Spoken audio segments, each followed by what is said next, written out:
ہم، بسم اللہ الرحمن الرحیم۔ صلاح الدین ایوبی اور بیت المقدس کی فتح، ایمان، صبر اور عزم کی داستان۔ اسلام کی تاریخ میں کچھ نام ایسے ہیں جو صدیوں بعد بھی ایمان کو تازہ کر دیتے ہیں۔ انہی روشن ناموں میں ایک نام سلطان صلاح الدین ایوبی رحمۃ اللہ تعالی علیہ کا ہے۔ وہ مرد مومن جس نے نہ صرف اسلام کی عظمت کو دوبارہ زندہ کیا بلکہ بیت المقدس کو صلیبیوں کے قبضے سے آزاد کروا کر دنیا کو عدل، رحم اور ایمان کی زندہ مثال دے دی۔ آغاز زندگی: صلاح الدین ایوبی سن 1137 میں تکریت، عراق میں پیدا ہوئے۔ ان کا پورا نام یوسف بن ایوب تھا۔ بچپن سے ہی ان کے والد نے انہیں علم، شجاعت، تقویٰ کی تعلیم دی۔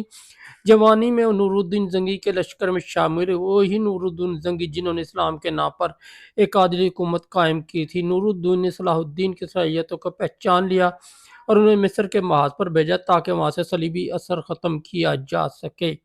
مصر کی اصلاح اور قیادت: مصر میں اس وقت فاطمی خلافت قائم تھی جو کمزور ہو چکی تھی۔ صلاح الدین نے وہاں نہ صرف سیاسی استحکام پیدا کیا بلکہ بدعت اور فرقہ واریت کے اثرات کو ختم کر کے اہل سنت کا نظام بحال کیا۔ ان کی دیانت، عدل، عاجزی، بہادری نے عوام کے دلوں میں جگہ بنا لی۔ جلدی مصر کے سلطان بن گئے، مگر ان کے دل میں ایک ہی مقصد تھا: میں اس وقت تک آرام نہیں کروں گا جب تک بیت المقدس کو آزاد نہ کرا لوں۔ بیت المقدس کی عظمت: بیت المقدس جسے قرآن میں ارض المقدس کہا گیا، وہی جگہ ہے جہاں سے نبی کریم صلی اللہ علیہ وآلہ وسلم نے معراج کا سفر کیا۔ یہ مقام مسلمانوں کے لیے نہایت مقدس ہے، لیکن سن 1199 میں صلیبیوں نے بیت المقدس پر قبضہ کر لیا۔ وہاں انہوں نے مسلمانوں کو بے دردی سے قتل عام کیا، مسجد اقصی میں گھوڑے باندھے اور ہزاروں معصوموں کا خون بہایا۔ تقریباً 88 سال تک بیت المقدس صلیبیوں کے قبضے میں رہا۔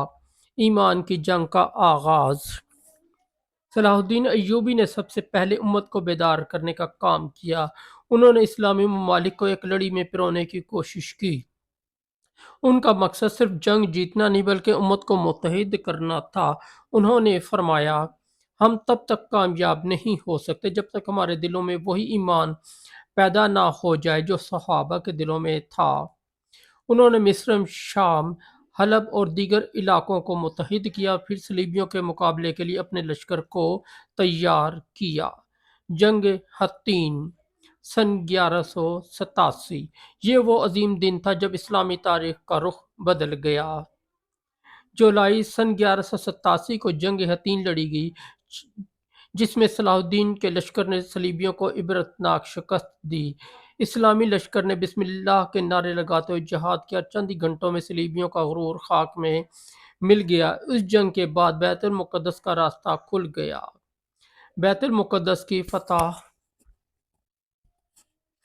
ستمبر سن 1187 کو صلاح الدین کا لشکر بیت المقدس کے دروازوں پر پہنچا۔ صلیبیوں نے مزاحمت کی مگر ان کا حوصلہ ٹوٹ چکا تھا۔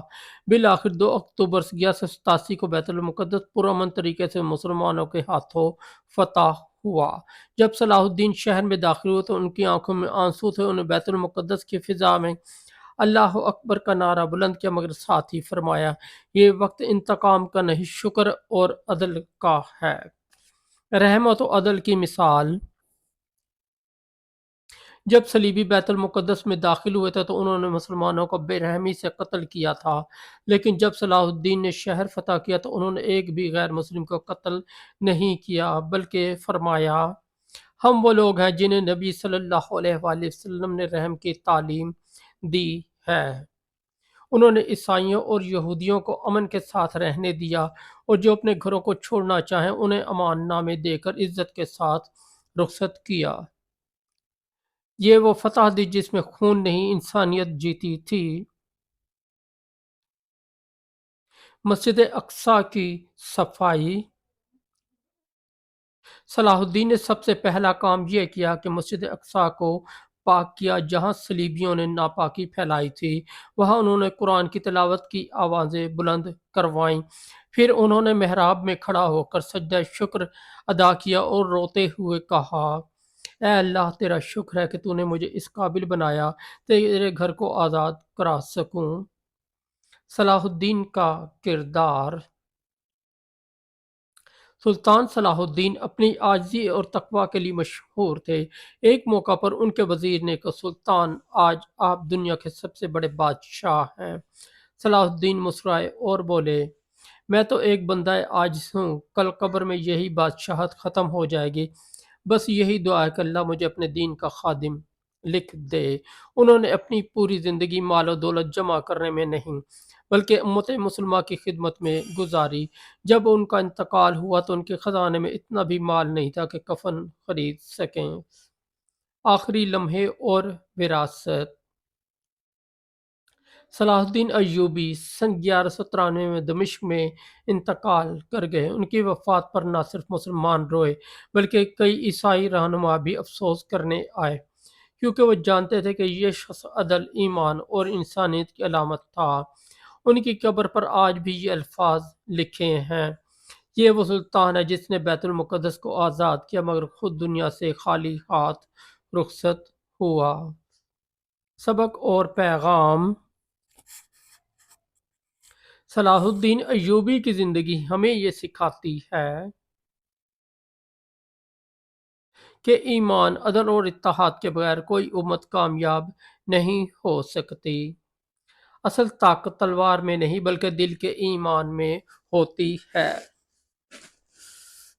اگر نیت خالص ہو تو اللہ وہ کام بھی آسان کر دیتا ہے جو ناممکن لگتا ہے۔ صلاح الدین ایوبی صرف ایک فاتح نہیں بلکہ امت کے لیے مشعل راہ ہیں۔ ان کی داستان ہمیں یاد دلاتی کہ بیت المقدس صرف ایک شہر نہیں، یہ عقیدے، قربانی اور ایمان کی علامت ہے۔ دوستو، اگر آپ کو ہماری سٹوری اچھی لگی تو ہمارے اس چینل کو سبسکرائب کر دیں، اس ویڈیو کو لائک اور دوستوں کے ساتھ شیئر کر دیں، اور ہمارا دوسرا چینل ہے روشنی ہدایت، اس پر بھی ضرور وزٹ کریں، اس پر بہت اچھی آپ کو اسلامی سٹوریاں ملیں گی۔